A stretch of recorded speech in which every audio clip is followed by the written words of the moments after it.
One of the things that's sometimes hard to remember is that the cross of the first century was not the glamorous ornament we wear around our necks or have tattooed on our arms or wherever it may be. In the first century, the stake that Rome set up at the edge of most cities was put there so that Rome could remind you who was in charge.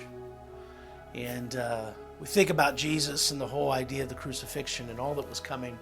Think about him carrying that patibulum, that crossbeam throughout the city, and think about him interacting with people as he came into contact with them, maybe his mom or maybe other people who were just sort of kind of passersby, or people who were watching as it was happening. And we see that and that interchange, and you know, it's such a striking difference from what had happened not even 5 days earlier, with Jesus coming into town on a donkey in great fanfare, and lots of people maybe not even aware of really what they were celebrating, what was the arrival of this great king. And now here's the cross, and the cross looks like a big embarrassment, like something went wrong, like something wasn't right, like Jesus is being corrected. And so he goes to the cross, and there on the cross he says some incredible things, but one of the most important things that he says is, "Father, forgive them, for they don't know what they're doing." Man, I'm so surprised sometimes at how sometimes I'll read that passage and it takes me 2 or 3 times to catch up with what it really is saying.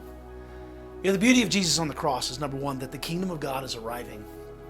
Like, as he's on the cross, one of the individuals being sort of crucified with him, they say to him, "Remember me when you come to your kingdom." And Jesus says, today I remember you, which is an important word because it means that today the cross is telling us Jesus is becoming king.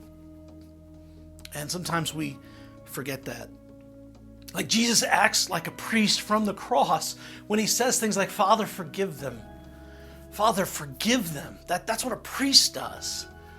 And this kingdom of God has this great priest who speaks forgiveness into our lives.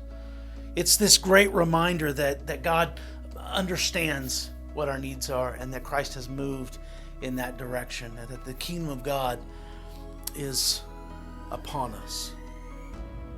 And today it's a reminder to us that the kingdom of God has already began among us, because the cross points us to the King who died for us so the kingdom could begin.